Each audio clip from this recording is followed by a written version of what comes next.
ঢাকা বিশ্ববিদ্যালয়ের তৎকালীন উপাচার্য এএসএম মাকসুদ কামালের সঙ্গে মোবাইলে আন্দোলনকারীদের হুমকি দিয়ে সাবেক প্রধানমন্ত্রী শেখ হাসিনা বলেছেন, রাজাকারের কি অবস্থা হয়েছে দেখিস নাই, সবগুলোকে ফাঁসি দিছি, এবার তোদেরও ছাড়বো না।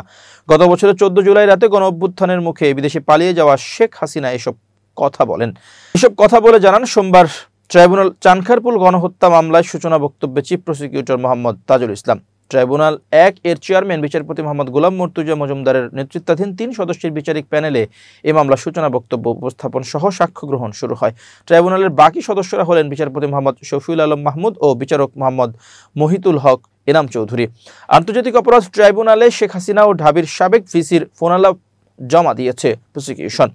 সেই অডিওতে ভিসি মাকসুদ কামালকে উদ্দেশ্য করে শেখ হাসিনা আরও বলেন, ইংল্যান্ডে ছাত্র রাজনীতির জন্য কয়েকজনকে গুলি করে মেরে ফেলেছিল, ওই রকম অ্যাকশন নেওয়া ছাড়া আর কোনো উপায় নাই। জুলাই আগস্ট আন্দোলনে রাজধানীর চানখারপুলে 6 জনকে হত্যার ঘটনায় মানবতা বিরোধী অপরাধের মামলায় সাবেক ডিএমপি কমিশনার হাবিবুর রহমান সহ 8 পুলিশ কর্মকর্তার বিরুদ্ধে প্রথম দিনের সাক্ষ্য গ্রহণ ও জেরা শেষ হয়েছে। পরবর্তী সাক্ষীর সাক্ষ্য গ্রহণের জন্য মঙ্গলবার 12 আগস্ট দিন ধার্য করেছেন আন্তর্জাতিক অপরাধ ট্রাইব্যুনাল। এর আগে বেলা 11টা 40 ওঠেন 3 বিচারপতি প্যানেল। এরপর সূচনা বক্তব্য উপস্থাপন করেন চিফ প্রসিকিউটর মোহাম্মদ তাজুল ইসলাম। দুপুরে সোয়া 12টার দিকে প্রথম সাক্ষী হিসেবে ডায়াসে ওঠেন শহীদ আনাসের বাবা শাহরিয়ার খান পলাশ। শপথ পড়ানোর পর তিনি গত বছরের 5 আগস্ট ঘটে যাওয়া পুরো ঘটনা বর্ণনা করেন। একই সঙ্গে তার ছেলে আনাস সহ জুলাই গণ অভ্যুত্থানে অন্য নিহত আহতদের জন্য দায়ীদের ফাঁসির দাবি করেন।